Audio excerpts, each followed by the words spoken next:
Business Security Podcast. Today, I'm really pleased to be speaking with Brian Pereira. How are you doing, Brian? I'm doing very well, Danny. Thank you for having me. It's good to be talking to you again. Likewise, and thank you for the opportunity to be on your podcast. Last year, that was a great to get to know you, and of course, editor, a well-known publication platform, and I think a lot of my audience already know who you are. So, but I would do a quick intro, and I will include in the show note your LinkedIn profile so they can follow your writing and of course your publication. You actually once said to me, yeah, you are not a cyber expert. I think you kind of just confirmed that you're a teacher and not a technologist, and make no apology for that because that is not really your forte or what you see your at most value. But having said that, of course, I wouldn't be able to tell, right? Because if I read some of your article and I quote some of those here, we include in the show note link to those articles. Uh, One of which is, will they steal your digital identity? Well, I wonder, maybe not mine. I'm very good at that. On the other one, even more current one is why you need cyber resilience in addition to cyber security. Aren't they the same thing? Well, okay. Well, now this to me, as a layman, not a journalist, it's a very humanized conversation because we're very close to home. Um, your that second article is pretty recent. It's only I think last year, you will recall Yeah, correctly. Now, yeah. can you give us an update on your take on what in that article? What's cyber resilience, and particular in the era of AI? It's like, does it change anything, or we just kind of relax and let AI take care of everything, or should we actually be worried because AI might start these attacking us? Now, what is your Yeah. take on cyber resilience? Yeah. So, Danny, there are two sides to it. Okay. Like on the plus side, if AI can automate the process so as to improve resilience of an organization, Mm, two areas that come to mind immediately are reporting and threat intelligence. mm, Okay. If AI can help with that, you can speed up the resilience process. mm. But the bad guys are also using AI. They can create a digital twin of your IT infrastructure and look for Yeah, vulnerabilities. For instance, yeah, they could find a way to slow down your resilience plan because they have an emulation. And they can make it difficult for you to recover after an attack. They could mm, find out where you store your backups, even encrypt those, for instance. And mm. AI can do all this very quickly. So, yes, I would also be worried at the same time about all these things. And resilience comes up a lot in conversations these days. In fact, just yesterday, I was at an event, industry event, and they were talking about this very same thing. And the CIOs, CISOs do have a resilience plan in place. Now, what if that plan also gets into the hand of the bad guys? So they would kind of, re-architect it and come back and get you. Yeah. So yes, we have to be worried about this. Yeah. Of course, that is a hot topic, and like cloud, like just ago, what's cloud? And of course, fast forward, we replace cloud with AI, and we know how it might go. So I would also make an observation that clearly from the 10 minutes you kind of roughly we have spoken, you have clearly impressed me as first and foremost a very good communicator, and of course it's really backed by your deep thinking as a deep thinker. Now that is probably what made you a very good journal because you combine both the deep thinking and the communication, so people really able to understand complex subjects without being bogged down by the technical complexity. And you talk about, creating digital twin and how the twin can be attacked by right or wrongly. So coming to the conversation of reasonableness, in particular, is reasonable security. And I must set the scene and explain that to me, that's my paraphrasing. Real security is where it represents a balance between the burden for control, which we can measure. We got infrastructure cost, process cost, and the measured reduction in harm, or in this case, my expertise in the risk quantification standard FAIR for measuring in financial terms, in dollars value. So I want to learn a little bit about your take on reasonableness. Like the you talk about very much going back to the first article, your identity, getting zero identity, and we still in 2024 still struggle with multi-factor authentication. Like, come on, guys, just use it. But as you would know very well in all your conversations, it's not as simple as that because there are a lot of legacy systems will be broken. And yes, you can circumvent it, but it take a lot more effort. And of course, some resilience. Um, in terms of cybersecurity, it's like, well, why can't we have both, right? And of course, you wrote about that, and speaking to the converted here. So without stealing the thunder, when I invite you to speak to, what is the take of reasonableness as a human psychological leadership trait and a psychological need, in fact?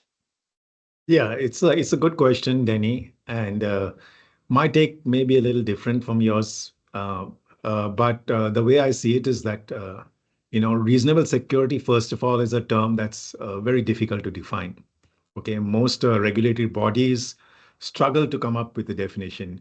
Even the EU, when they were creating, over the years, they were creating GDPR. They struggled to come up with some definition for reasonable security. Of course, by now they would have arrived at that. Mm, But I just like to add that reasonable is not the same as minimum security. Okay. absolutely not. Yes, we have baselines, but that's a different term altogether. Mm, But from my reading of the topic, I understand it's about an organization's responsibility to provide an appropriate level, in quotes, yes, yes. of security to protect personal data of the customers, employees, and partners. When it comes to social media, as you mentioned earlier, it's the responsibility of the service provider to ensure that level of privacy by providing the controls. For Mm, example, on Instagram, you have controls to make your account private. Even though you want to broadcast to the world what you want to do, you have control so that only a close circle of friends can see that, not the entire subscription of Instagram, subscriber base of Instagram. Reasonable security has been a requirement set by regulations such as CCPA and even California's AB 1950. mm, And it says that failure to meet the requirement could be the basis of a common tort legal cause of action called negligence. mhm, Okay, a cause of action is a mm, reason you can sue someone, and a mm, tort is a wrong that allows an injured party to seek relief from a court in a civil suit. So, yes, it now comes under the CCPA, and you can be sued for this if you breach that. But that's really my understanding of what reasonable security is. It's about the appropriate level of security. Yeah. yeah.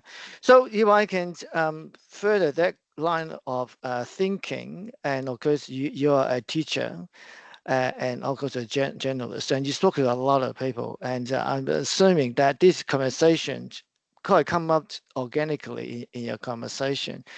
As a teacher, and you're still teaching in computer technology, how would you advise a leader to start to think about and explaining the region security to the operation?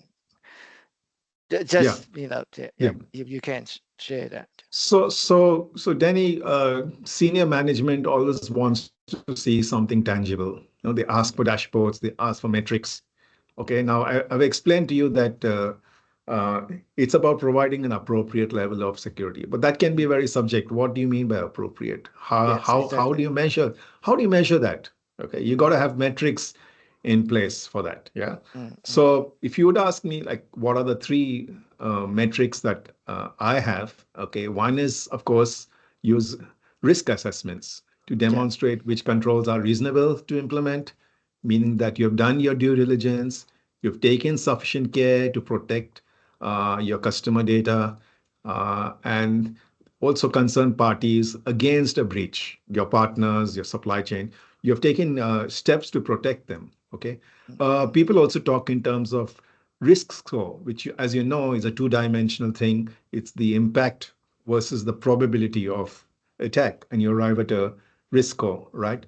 The second one, of course, there are 20 security controls defined by the Center for Internet Security, CIS. Yeah, yeah, So you could go through those.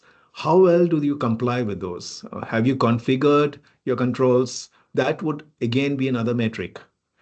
And the third one, and this is something that comes up very often in discussion, is people. Okay, how aware are your people? The level of security awareness about this, about reasonableness, the security culture that you create in your organization. And when I mean security culture, I'm not just talking about the dev team or the IT team. It mm, involves everybody. Everybody needs to understand this. Okay. yeah. And you need to have some policy in place to, you need to have this documented so that people are aware about their rights, about their privacy. And it's not a concern or a doubt anymore. So those are the three metrics I would have. I know that there would be others. Denny, perhaps you're thinking of some.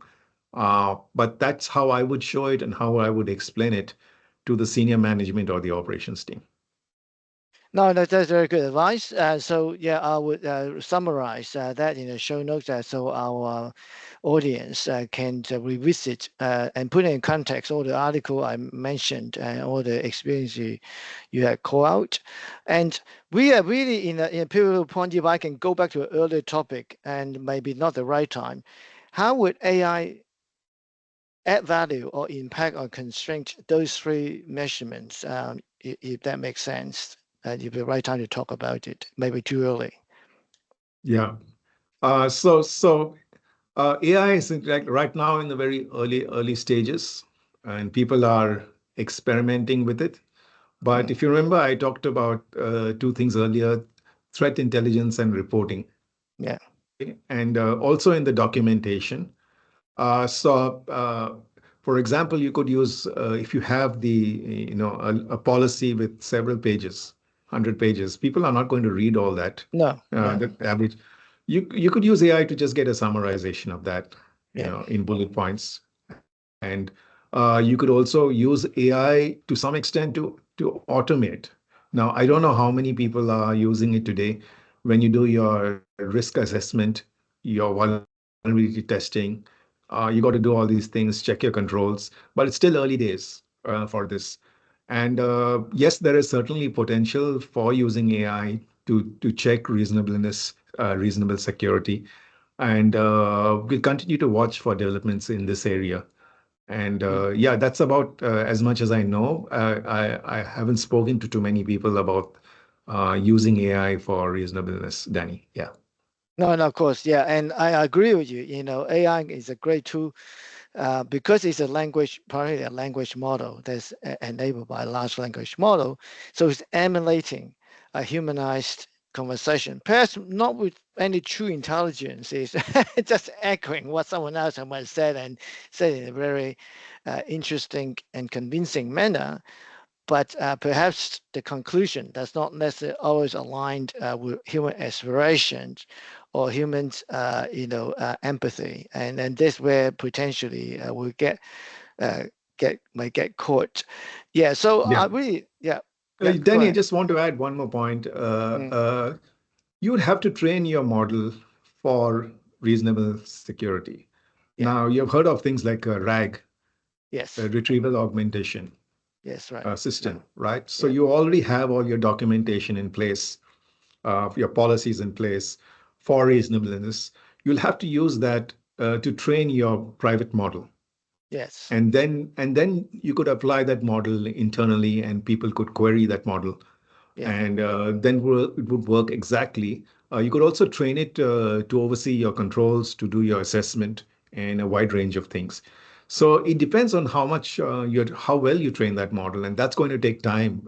People tell me it takes 6 to 9 months to train a model, train Yeah. a large language model. So I think the first step is to get your documentation in place, get your data in place, get your metrics in place, and then think of AI. Because unless you do that well, you're not going to get the right, accurate output from AI.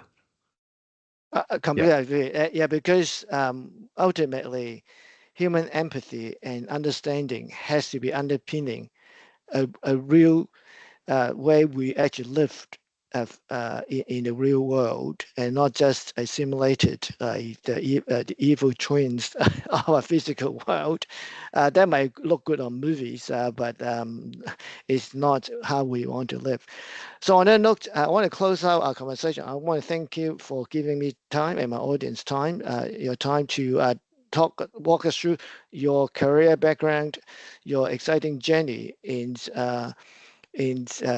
bringing education and technology together and educating us on your three reasonableness measurements and how we can anticipate how AI can enable uh, with some safeguard in improving our day-to-day life. So thank you very much. It's been a pleasure, Danny, as always, talking to you. And you can provide a link to that interesting article that I wrote in your wherever you're publishing this podcast. Yes, so our Definitely, yeah, readers, yeah, yeah, listeners can also go and read the blog if they like. yeah, absolutely, yeah. Thank you very much, Yeah, and I look forward to catch up again soon and have a further conversation. me too, Danny. I look forward to the next one. Likewise, thank Thank you. you. Bye bye. Okay, bye bye.